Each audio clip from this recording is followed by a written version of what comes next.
नमस्कार. आज मी मस्त असे तांदळाचं पीठ आणि मैद्याचे घारगे बनवणार आहे.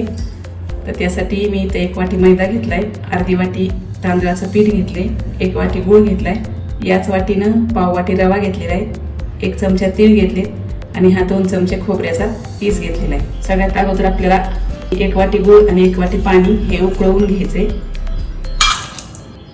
यामध्ये 1च वाटी पाणी टाकायचं आणि 1 विलायची मी ठेचून घेतलेली. हे अगोदर आपल्याला उकळून घ्यायचे, पाक नाही करायचा, फक्त उकळी येऊन द्यायची. आता गूळ उकळतोय तोपर्यंत आपल्याला हे मैदा, हे तांदळाचं पीठ आणि हा रवा हे एकत्र मिक्स करून घ्यायचं.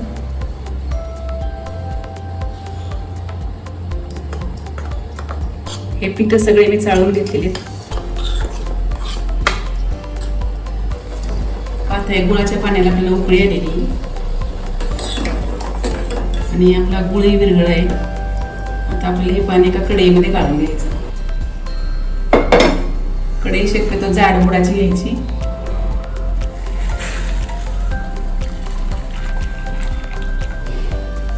आता यामध्ये आपल्याला हे तीळ आणि खोबऱ्याचा किस टाकून घ्यायचा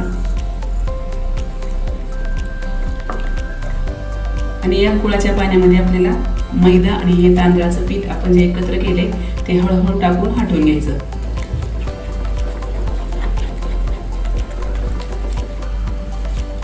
गरज पडली तर थोडंसं 1-2 चमचे पाणी टाकायचं. यामध्ये आपल्याला 2 चमचे तेल टाकायचे. अगोदरच टाकायचं, माझ्याकडून विसरलं, म्हणजे काय होतं, कढईला पीठ चिटकत नाही. आपल्याला जास्तीच्या पाण्याची गरज नाही पडली, त्यातच व्यवस्थित झालेले पीठ. आपण तांदळाच्या पिठाची उकड काढून घेतो, अगदी तसं करून घ्यायचं. आता मस्त हटून झालेले. याला आपल्याला 2-3 मिनिटाची एक वाफ घ्यायची.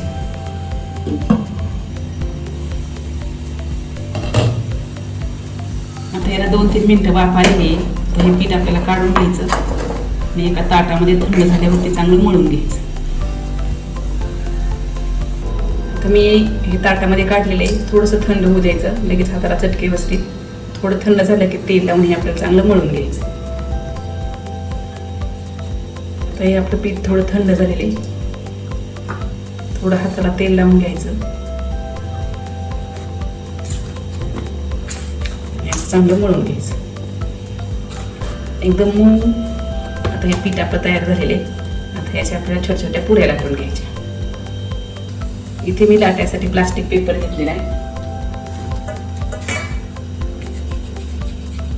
आता हे छोटे छोटे गोळे करून घ्यायचे.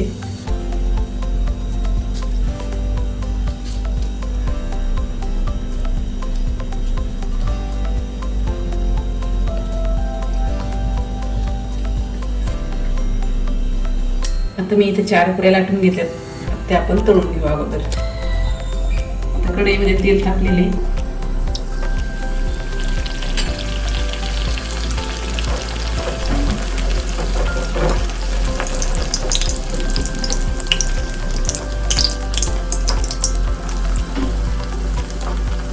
हे मस्त दोन्ही बाजूने आपल्याला तांबूस रंगावरती तळून घ्यायचे. मस्त आता दोन्ही बाजूने तांबूस झालेली.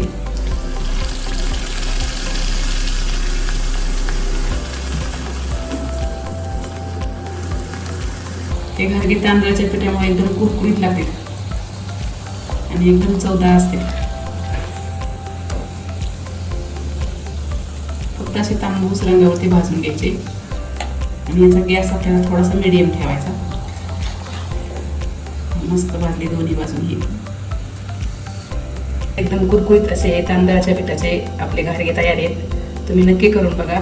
आवडल्यास लाईक करा, शेअर करा आणि चॅनलला सबस्क्राईब करा.